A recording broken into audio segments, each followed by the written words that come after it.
Concerned families? Okay. Excuse me, sir, in the hat, there are some seats up front here if you need one.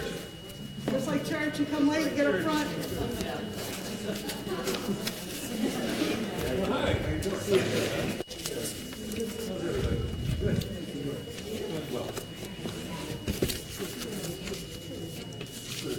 Okay, we good to start? WJOB? Ready? You guys ready?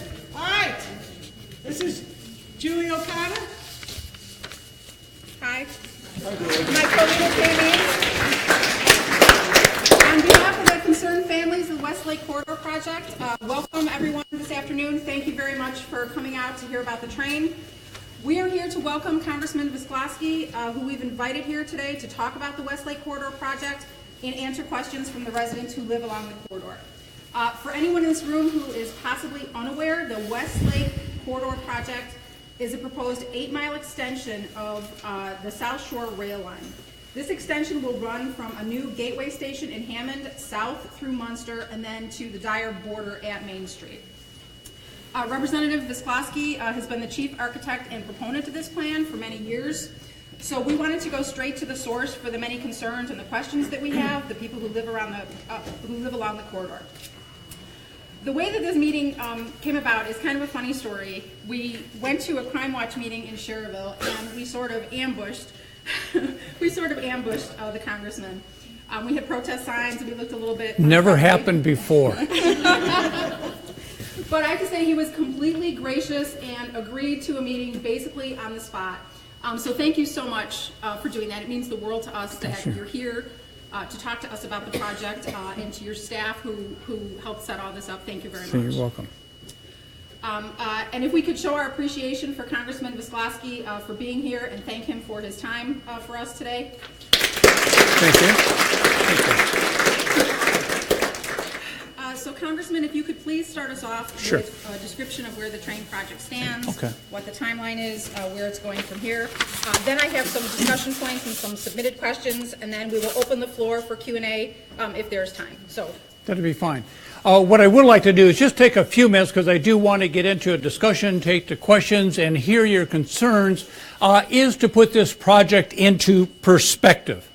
The fact is, the first monies for the Westlake extension were secured in 1991. So this has been a project that has been under discussion literally for more than a generation. And what is the impetus of it?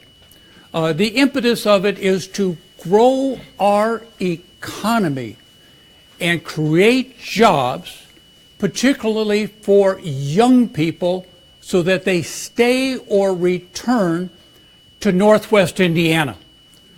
I gave a presentation earlier this week in the United States Congress and said there are 2 lake counties adjacent to the city of Chicago and on Lake Michigan. One is Lake County, Illinois. One is Lake County, Indiana.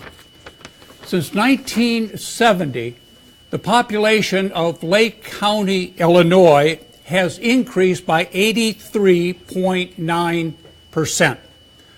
The population of Lake County, Indiana has declined by 10%. The median household income in Lake County, Illinois has increased by 17.7%. The median household income in Lake County, Indiana has declined by 12.5%. And economists at Indiana University have researched the school-age population in 1970 and recently for all of Lake County, all of Porter County, and Michigan City, which is essentially the first congressional district. During that period of time, we have lost, according to the economists at IUN, 74,120 school-age children in this community. And ask yourself about friends and families and how many young people have come back. The impetus of Westlake, double tracking, the airport in Gary, mass transit as far as improving our regional bus system is to create a quality of life and make an investment here like people did 100 years ago to create this incredible economic enterprise of steel and oil. I have fought all of my life for the steel industry. They have suffered tough times. But one of the observations I would make today about steel is no one else on this planet makes steel more efficiently than we do in Northwest Indiana. And that means one thing, that industry is not going to see job growth because next year they're going to have to be a little more efficient to make even more steel to stay competitive. And just as J.P. Morgan and Rockefeller invested here, we have to invest for our children. On the Westlake, it is part of a system called the South Shore that is now 108 years old. The status today is NICD, which is the authority that operates the train, will file an application for a project rating with the federal government in August of this year to extend along the corridor from North Hammond to Dyer the South Shore train. In August of this year, and I understand you're concerned about the Westlake corridor in particular, they will also file a second application simultaneously with the Federal Transit Administration for a project rating for the so-called double tracking. It takes an hour and 40 minutes to get from Michigan City to Chicago. They want to reduce that time to about 65 to 70 minutes to help with the Westlake expansion, create a system to draw the jobs and draw the economy of Chicago down here. And people who say that's just not going to happen, it is not true. You think about our housing affordability. You think about our tax rates. And you think about the great communities we have. If we also had that quality of place by opening up the lakeshore and having a good transit system. I'd simply conclude by saying, what is that difference between Lake County, Illinois and Lake County, Indiana? There's many differences, obviously, and there's no one cause. But there's over 470 miles of mass transit line on the Illinois side. It's as though someone built the Great Wall. 470 miles. There's 38 on this side. It's like we just were on another planet. And I understand that there will be some people who will lose their home in this proposition. They are protected under the Constitution to get full value. But I can understand that is your home. I understand you live close to that train. You want to make sure the aesthetics are done properly. Safety is taken into consideration. Zoning and planning is very carefully undertaken. And I appreciate you for this. And I'm going to conclude by just saying one thing. I'm in an occupation, and I'm a human being, and nothing any of us do is perfect. But I would also tell you that we have got to make an investment here, but it is also my responsibility to listen to people who may be upset, who may be opposed to the project, who may have ideas about the project. And I'm going to give you one example so you at least understand I am here to listen to you too. When we went for almost a generation to get approval to dredge the Indiana Harbor Ship Canal in East Chicago, one of the most toxic hotspots on the Great Lakes, there were moments when the city council chamber in East Chicago was way packed more than this room is today. And people were not being courteous to me at that time like you are today. They yelled and called me every name in the book. But my job is to listen to them too. And out of all of that, there were some good ideas people in the community had. One of their concerns is as those dredged materials dried and there was evaporation, would it increase pollution? And they had a good point. So we made sure 5 years before dredging started, we had air monitors around that site so we could monitor that to see if there was any disruption. They had a good point. And I assume you have good points in this room too, and I'm happy to take your questions and certainly take your comments. I would end up concluding. My job as a member of Congress is two things. Is to try to bring our communities together and bring our public officials together in a bipartisan fashion to have a successful project. My end of participation in this is to secure the federal money. I see signs about Pete's train. This is our children's train. But why I have been so active is we can't apply for the money, a return of our federal taxes. This isn't free money. It's money we've sent to Washington. And some of that $1.9 billion, it's going to go someplace else. I want to invest it here for jobs. Is we have to have our what is called non-federal share. And that's why I've been working so hard with communities, regional development authority, the state government, to come up with that share. My job is to get those federal dollars, our federal dollars, returned to us to make an investment.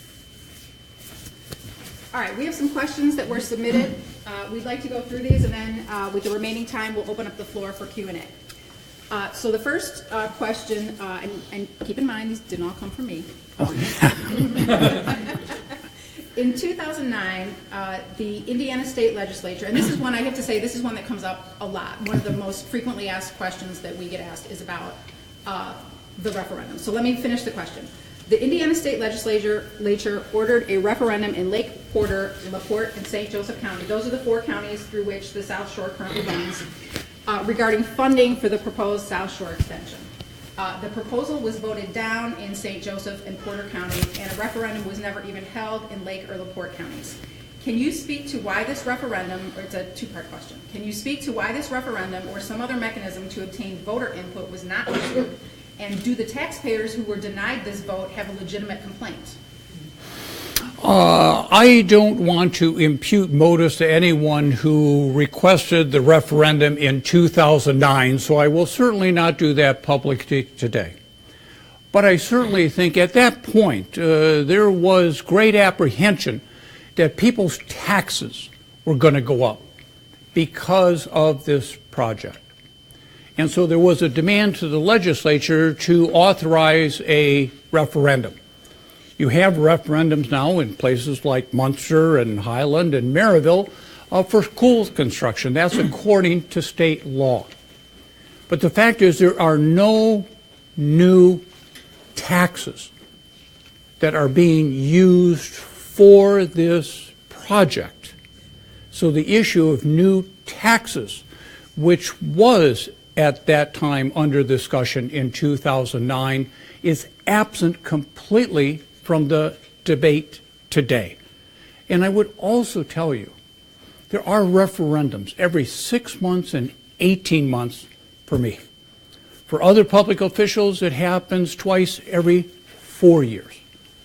And you elect us to act with an informed judgment and to make decisions and not submit every decision to a referendum. In this case, there's no state authority and there are no new taxes. I can't emphasize that enough. All of these financial commitments are from existing streams of public revenues, including that dollar-for-dollar return of that federal tax dollar that we're looking for. Well, leaving aside the issue of the taxes, do you feel that it is fair to ask all the people in this room and ask all the people of Lake County who never got a vote, who never got to say whether they want the train or not? Do you think it's a fair outcome for us? Do we have...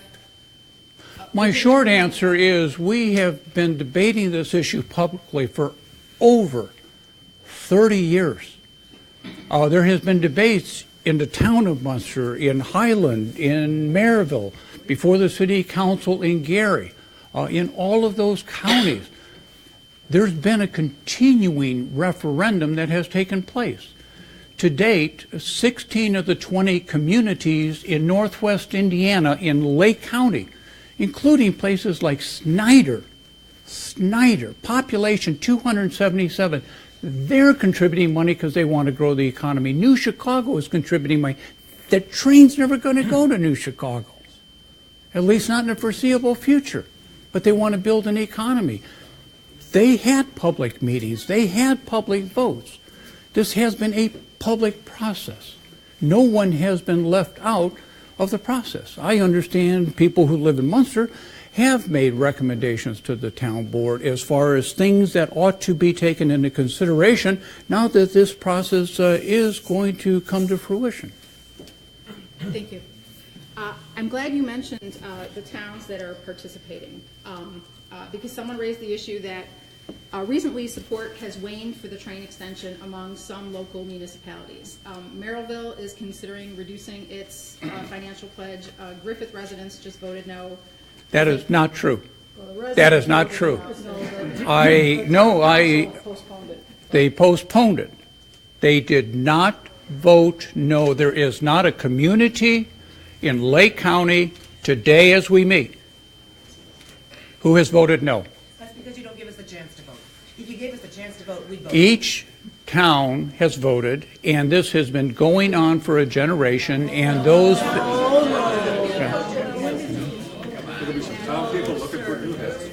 there a question in the back? Yeah, there hasn't been any vote anywhere. Nope. How many people here are for the train? We can't all agree. Whoa. Go one at a time. I'll be the first one. Now, Griffith, Excuse me, I cannot hear the gentleman. No, I can hear you, but I can't hear Pastor. Griffith is vehicle. They're never giving you a penny. They said they delayed it only to see what the additional taxes were going to be coming out of the state or any other tax associated with this project. Hammond has given nothing. They have said vehemently, and I've got a text in my pocket from Tom Billy personally himself. He's out right now. Gary has only attached a little addendum to their saying, if the money that they contribute out of CEDIT goes to their train stations in their town, they're in. That is incorrect. Let me finish. That's the only way they're in. East Chicago is out totally. Dyer is on the fence. Maryville is in the process of lawyering up to find out how they get theirs reduced from, I think they signed for 22 down to 12. But nobody has taken a vote. And my question would be generically is, we're a little tired of paying and not being represented. If we choose to have a sleepy little town of Munster and Griffith and Highland, and we don't want gigantic 4-story condos going up all over the place, Yes. we should have a right to do that. Yes. If we don't want a steel mill in the middle of our town, if we don't all want to make 150 grand a year, we should be entitled to do that. Yes. That's Okay.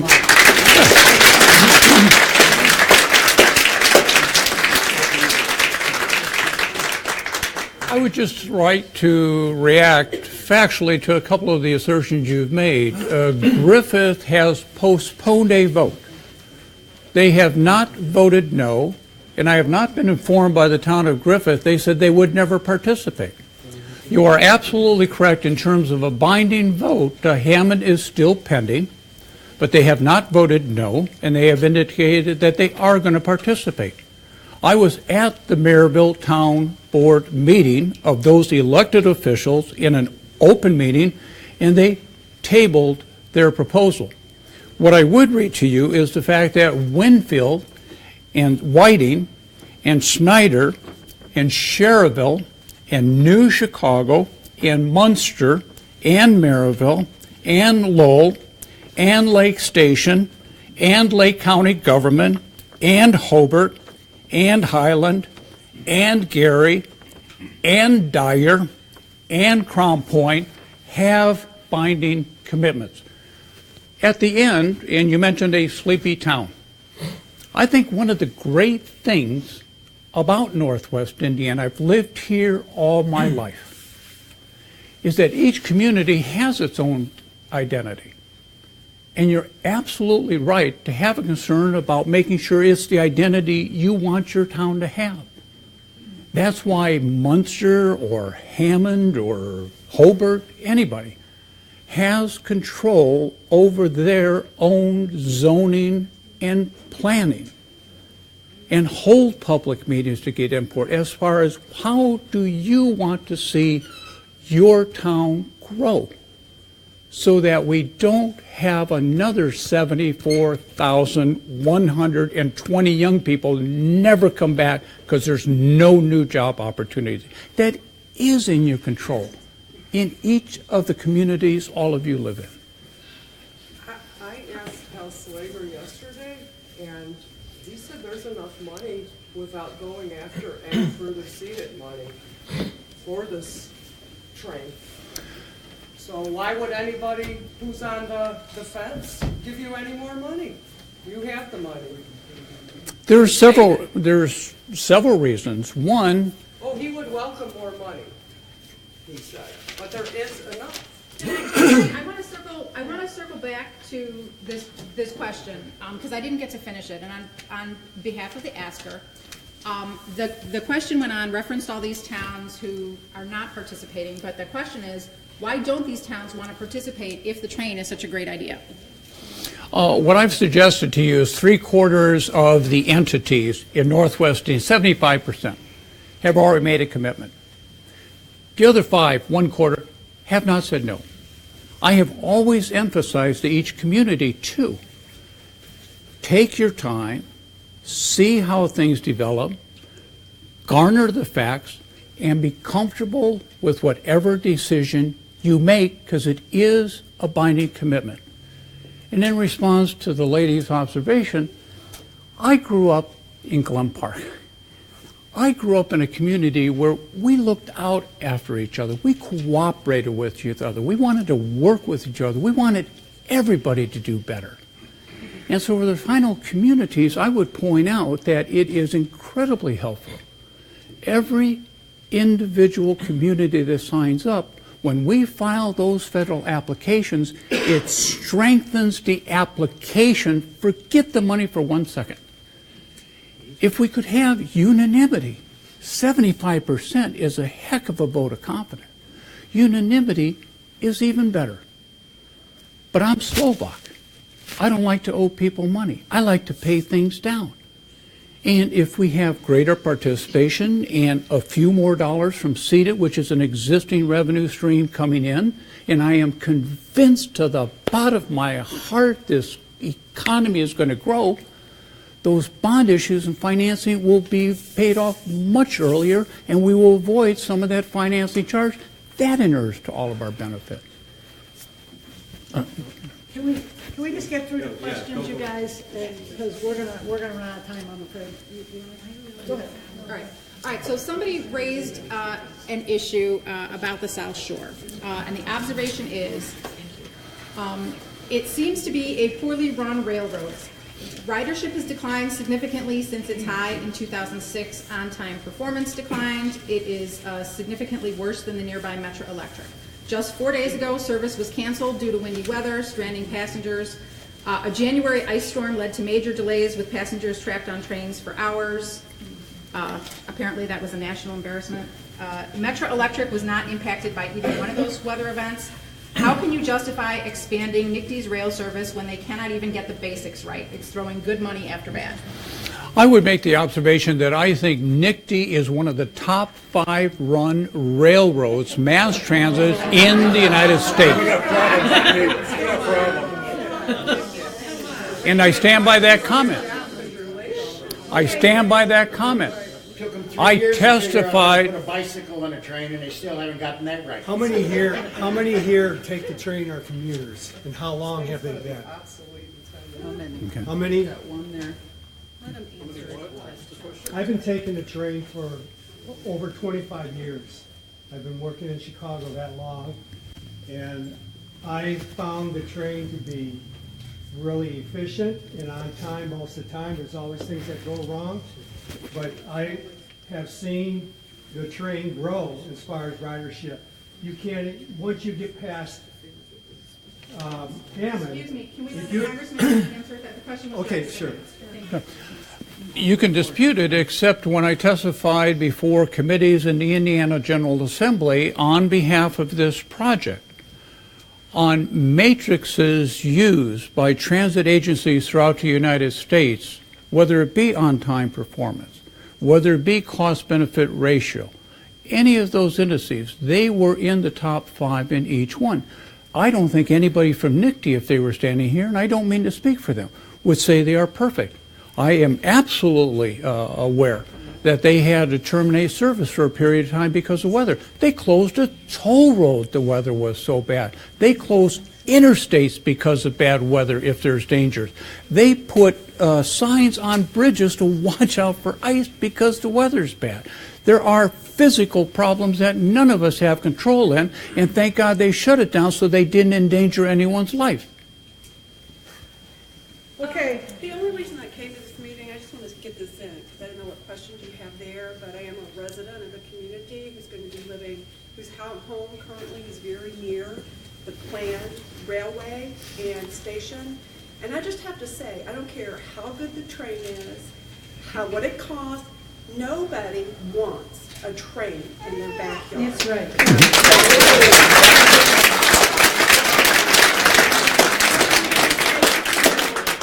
Home values undoubtedly are going to decrease who have been living here, who have paid their taxes to the state and the county, who have raised their children here, who have children living nearby. Now I have to say, I raised my children here in Munster.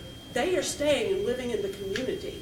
They have married, they have children. Now, I'm not going to just pick up, and I can't afford to just pick up and leave this community Is there coffee because back there? now they've decided to put a train through a residential area. That is the bottom line issue, and I think the reason most people in this community oppose the train.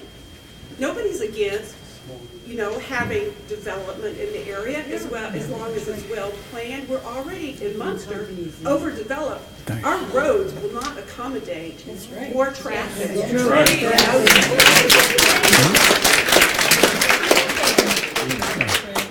you going to say? So what my question is, what do you have to say to people who have lived here all their lives and have children here, may have their own parents here? What do you have to say to them about the havoc that this whole plan, even without the train being in, all the havoc, all the time that we're investing in this whole process? The first thing I would indicate is that the closer your home, your business, your property is to a mass transit station and to that line, including In your bedroom window? Exactly. Yeah. Okay, you guys, let the more I'm trying to answer your question, ma'am. The more valuable your property becomes. Okay. Do you Okay. guarantee that? Can you guarantee that? Ma'am, the second this, Hold it down. Okay. in response to in your backyard, and I've had this discussion with residents in Michigan City, who I also represent. Because in Michigan City, that train literally goes down a city street. And after a reconfiguration that is under consideration and not finalized as far as how they will handle that, it will be next to people's backyards.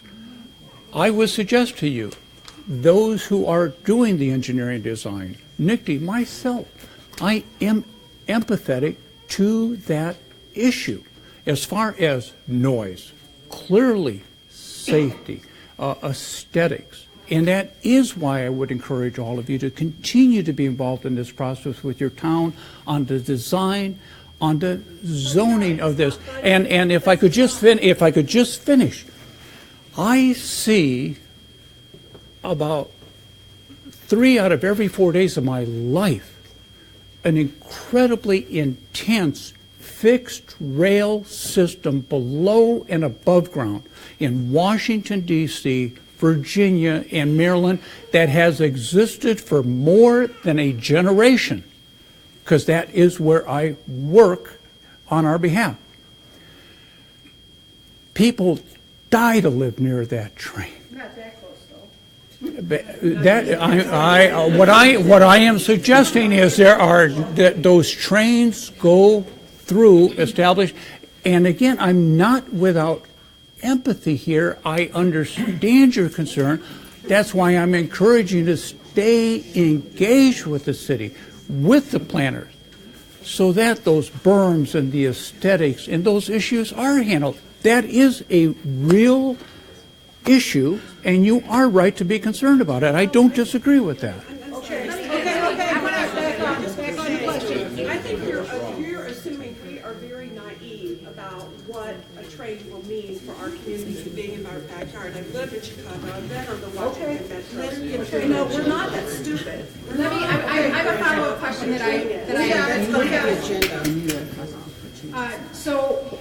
that there were a number of questions submitted along that same line. Specific questions about the placement of the stations, the sounds, the extra police, the traffic congestion, and all that. So I'm going to skip all that and just jump right down to the end of it. We would not expect you to be intervening or doing anything on behalf of those specific resident situations.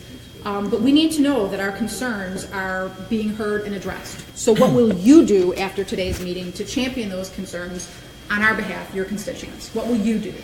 I will do tomorrow and the next day what I have done for every day of this process. And that is to communicate and continue to communicate with the authorities at NICD, because they have the responsibility for the train. That as we proceed, you want as few takings of property as possible.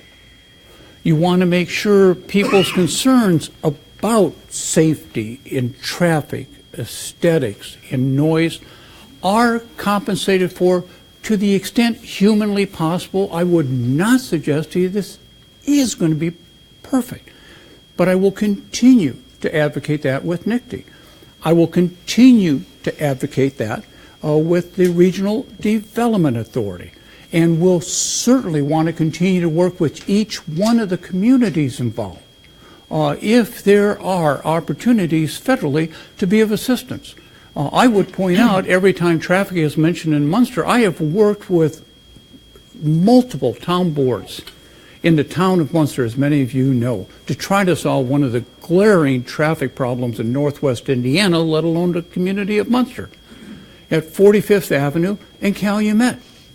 That is going to be addressed. We have tried to help, and I will certainly reach out to them to be of assistance if at all possible. You mentioned the RDA, and a question was asked that if the idea is to support economic development, how can there be public support for a project that takes money out of communities and gives it to the RDA, an entity that does not allow for public input on the selection of leadership? One, I would suggest to you, when the General Assembly created the Regional Development Authority in 2005, they took existing streams of revenue from Gary, East Chicago, Hammond, Lake County, and Porter County had to begin to contribute 3.5. So those are existing streams of revenue. And the fact is, while the people on the board are not elected, they are all appointed by elected officials pursuant to state law. The representatives for Gary, for Hammond, for East Chicago, for Lake County are appointed by those bodies. You have county officials in Porter County who make their appointments. So elected officials who people vote for are making those appointments. Just like the NICD board, that is a state-created agency, has a board that is appointed, again, by other people who have been elected by the citizens in these communities. So Munster and Dyer are going to be affected by this House Bill 1144, but we don't have a seat on the RDA unless we're put on there. Like you said, Hammond, East Chicago, and Gary have the seat, but we don't have the seat, and it's going to be taking money from our area to develop this. I want to talk about that for a second, because some people have said that if federal funding falls through for some reason, the train project will still be pursued using revenues generated by the Transit Development District proposed by that House Bill 1144, or that our county income tax will be raised, or that some other funding mechanism will be enacted to make sure the train gets built. If you could please, two-part question here, please address those potential scenarios, and then what is your opinion on House Bill 1144? That's another huge, huge issue for our community and how it affects school funding and many issues with that bill. The state of Indiana made a commitment in 2015 for the Westlake Corridor. The Regional Development Authority has made a commitment for the Westlake Corridor. 15 of 20 communities in Lake County have made a commitment to the Westlake Corridor, and many of them are, in fact, already contributing to an account being held in Lake County. If we, for some reason, fail to secure federal funds, this project will not happen. And all of the monies that have been paid and which are earning interest in that account will be returned to each one of the communities of jurisdiction, including the towns of Highland and Munster, for example. That is what will happen. I do not, and I speak only for myself, if there is a failure of federal funding, I do not see anyone pursuing this project and trying to find that additional one for dollar match. Relative to Representative Slager's legislation, and again, I do Congress. People like Mr. Slager, Representative Slager, do Indianapolis. But I absolutely support and strongly endorse the goal that Representative Slager has in mind, and that is to maximize the investment of our public dollars so that we can create a new economy, we can create new jobs for our young people. He is not taking, as I understand the legislation, and I would admit to you I don't know every last element of it, monies from anyone. It is an anticipation that the economy is going to grow. And where are those sales taxes going to go? Indianapolis. In some, what Representative Slager and others are saying, let us hold it on here as we're trying to return federal dollars. Those are our sales tax dollars. Let's invest them in our communities. And then let's make sure each one of our towns take a look at how can we maximize that development. And if communities aren't careful in how they invest that dollars, they will squander not a generation, this is a century opportunity to change our economy. So I absolutely endorse what he is doing, and that is let us hold some of this new revenue that will come online for the people in Northwest Indiana and not have to go to Indianapolis, who has endorsed this project, and say, well, can we have some of it back? No, let's invest it right now for young people. Okay, so with that being said, somebody wrote And just one last thing, because I do think, and you're absolutely correct, and you're factually correct, emphasize that Representative Slager's bill has nothing to do with building the Westlake Corridor. It is a separate issue. it's the TOD. It is. Okay, It's related. What, two more questions, Julie? One more question, right? Okay, so One more. That was yours. So this one is, you are building $1 billion train that will mostly bring $8 an hour service jobs to the region. In connection with this, the RDA is taking all our new tax for 30 years, which will force us to pass referendums and other creative taxing on Hoosiers, who admittedly are already underpaid. Instead of spending the $3 billion on train and TOD, why isn't that money being spent attracting businesses with good jobs that will pay workers a living wage? Northwest has lost most of its $20 an hour jobs, and instead of revitalizing our own region, your plan is just to send people to another state to work, all while Indiana keeps taxes on business low, so underpaid workers have to foot more of the bill. People will go where the jobs are. If there are jobs here, we will not have to worry about population decline and the children that are no longer here. Okay. Mark, that's okay. And I was listening, I was not being inattentive, but I have a list of corporations that within the last year have moved to the city of Chicago. Its economy is growing. Its economy is larger than Sweden.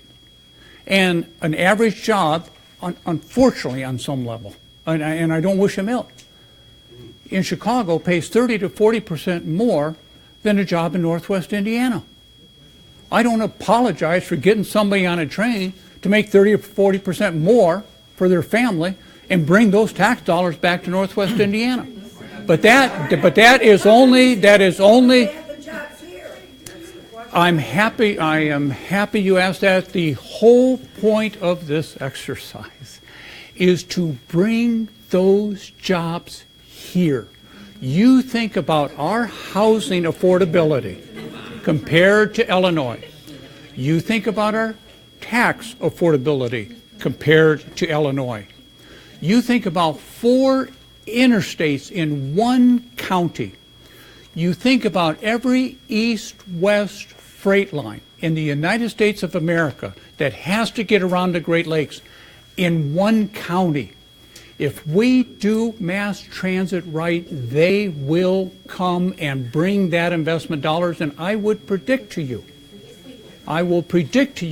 it will happen before that first train runs in 2023, because people, once there's a certainty, and there is now that this is going to happen, are going to bring their investment dollars. I happen to do defense work every day. We have a defense contractor, great Purdue graduate, just across the state line.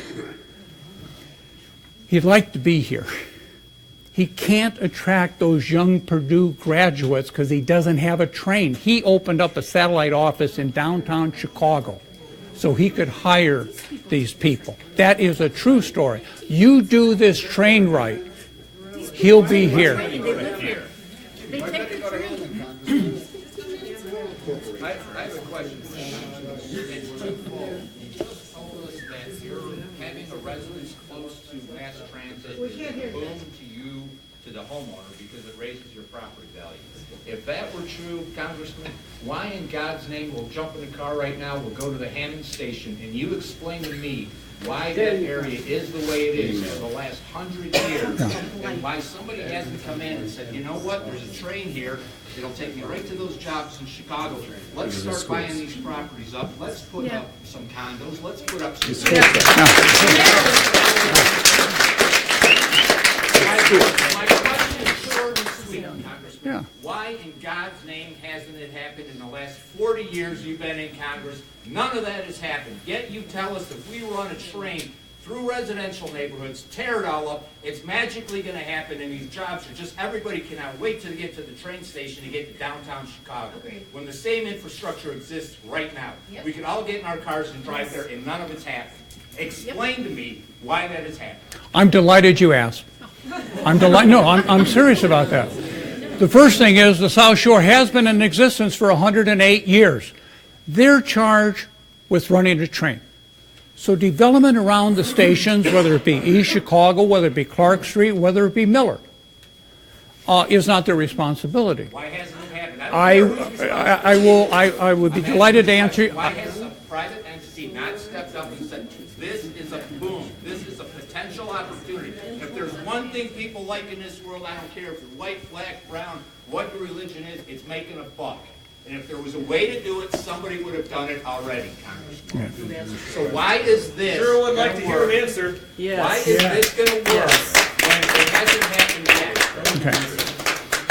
Secondly, until very recently, public officials, particularly along the train in the industrial corridor, did not necessarily think about transit-oriented development at those stations. That's just a fact. In the end, it is for the communities involved in each of those instances. So it hasn't happened because the politicians haven't thought about it, the private sector hasn't jumped in. Why hasn't the private sector jumped in and done what you or other politicians couldn't do? If there was a dollar to be made, it would have happened already. Are you a hindrance to that happening already, Congressman? Is there something we're missing already around the existing station? What are we missing? I would suggest to you, one, that I have seen recent articles quoting the Economic Development Director for the City of East Chicago suggesting that they would prefer to have people live in and around the station in East Chicago as opposed to simply driving to East Chicago, parking a car, getting back in a car, and leaving East Chicago. In a started to answer your question by saying until recently, public officials didn't focus on the South Shore in terms of transit-oriented development. I was in downtown Miller, a neighborhood in Gary, today. There is a variance sign for a new business on Lake Street in anticipation of transit-oriented development. And where else? Gary, Indiana. I visited a local business last summer in Miller. The owner came out, and the first thing he said is, when are you going to finish the train? He can't wait because he wants to expand his business. Those cities are going to expand, and along this corridor you are going to see that development too, because people today, 2015, understand the value of transit-oriented development.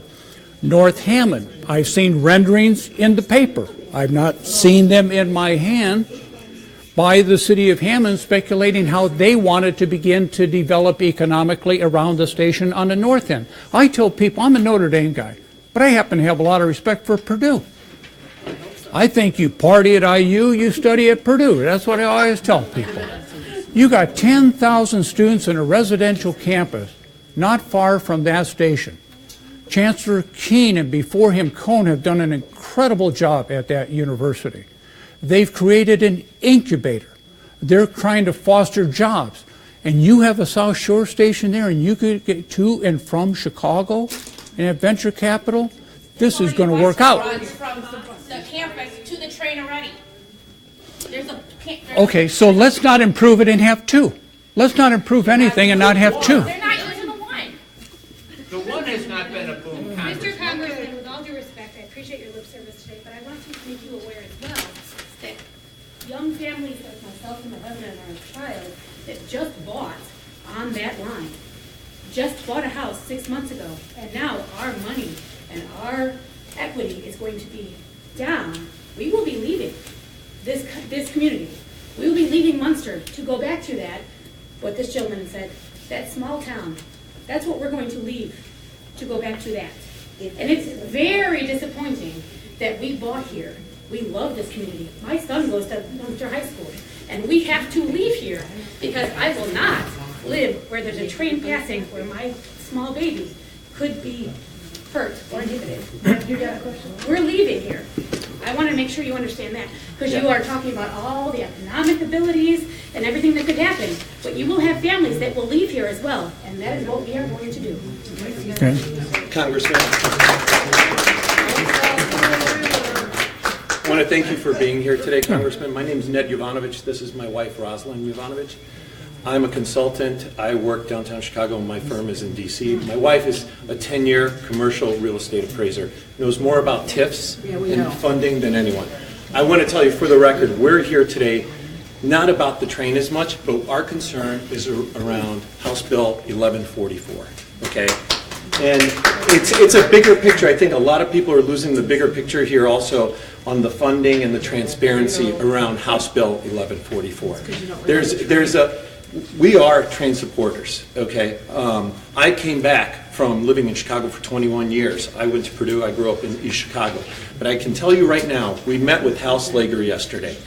I feel your train project is being hijacked by these TODs. And I want to encourage you to read this bill, and I'll tell you why. We've gone through every line of it. We've pulled every property, every piece of land around these TODs and who owns them. And I'm going to fill you in on a few things that we found out. There's a total lack of transparency in House Bill 1144 right now. Total lack. Hal Slager yesterday told us in a meeting that this will be run like a TIF and governed like a TIF. This is bigger than a TIF. It's a super TIF on the funding for these TODs. Here's the problem right now. If it's governed like a TIF, TIFs has total transparency. People have to swear an oath to not monetarily gain from these projects. They cannot have conflict of interest. They have to report back and get approval from their buy-in from their local communities. Meetings have to take place before approval of these development projects. None of this is in the bill currently. We asked Hal Slager. He said, it is like a TIF. It's in the bill. And my wife asked, where is it? We've gone through every line of it. He said, well, I can't show you now. Come up later. She said, show me where it is. It's not in there. Okay? So I'll take you one step further. That's just I think we'll all agree that accountability and transparency is important in Lake County, Indiana, of all places. A little joke there, but seriously, here's why it's important. I told you what my wife does. We pulled all the land.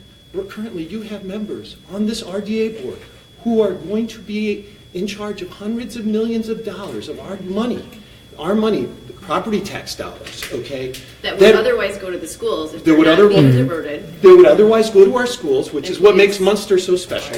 And by the way, we moved here. We're a poster child for the people you want to attract. We moved from Chicago because of the schools.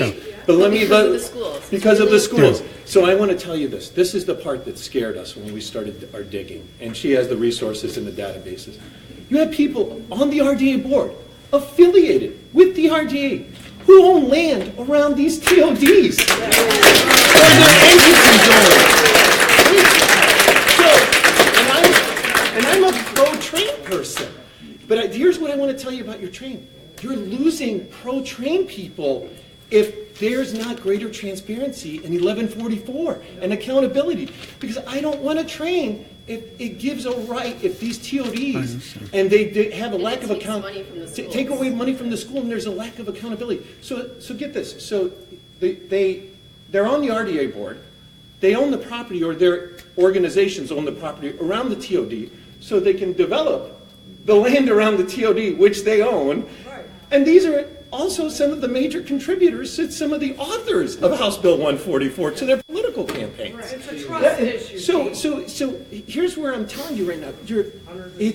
I'm a train supporter. I know most people here aren't, but I can't support a train, and people who are the train supporters, if House Bill 1144 does not become transparent and does not put the language in where people are accountable, conflict of interest is eliminated, you will lose that support. And schools are protected. And schools are protected, you will lose that support.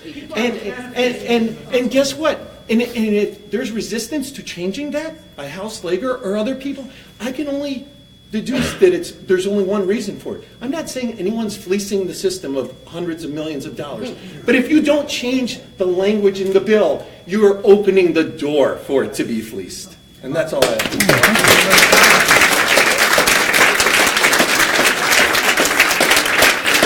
I want you to read the bill. Oh, yeah, no. Thank you for moving. And I appreciate the motivation. And I do think that's one of the attractions of many communities in Northwest Indiana is the school. And I would agree with you. And again, I can't emphasize enough. I've been doing the South Shore extension for 30 years publicly to make sure there is transparency. I take no. And I understand your issue is with the legislation. I would point out that the Indiana General Assembly, again, I'm not a member, is at the halfway point.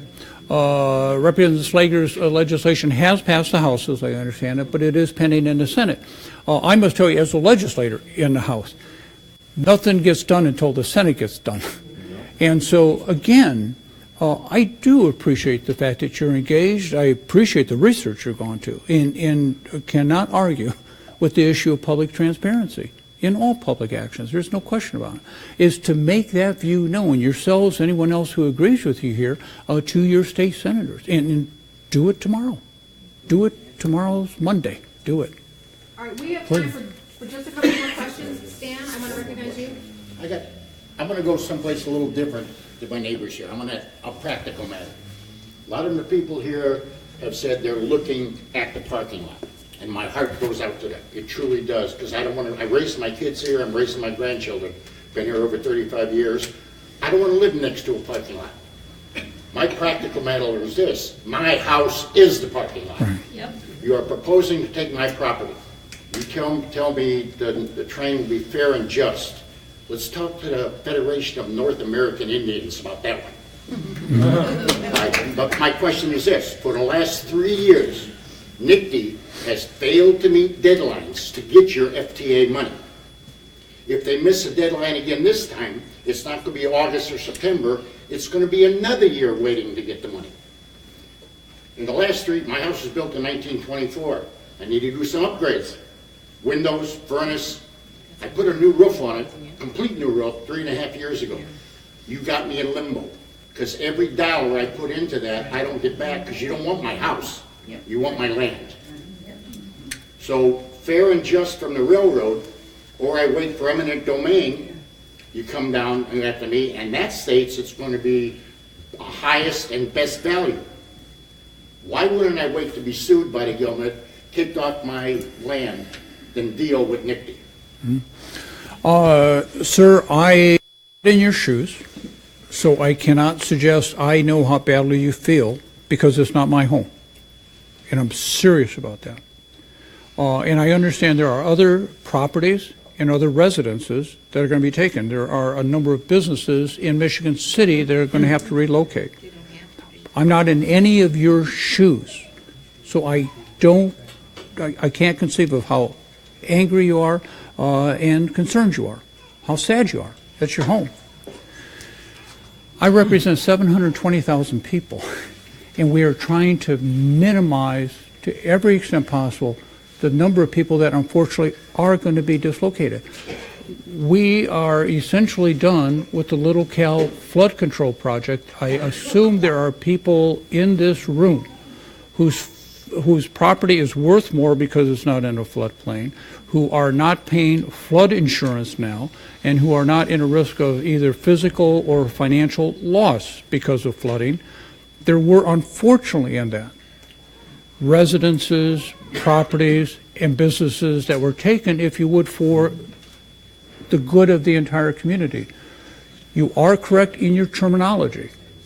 Fair value for your home, and that's a constitutional guarantee.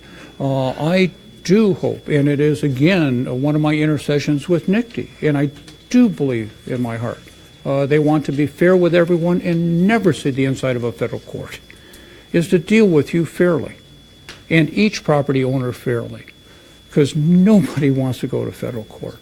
But you are protected under the Constitution. I don't want you to have to exercise that last line of defense, if you would.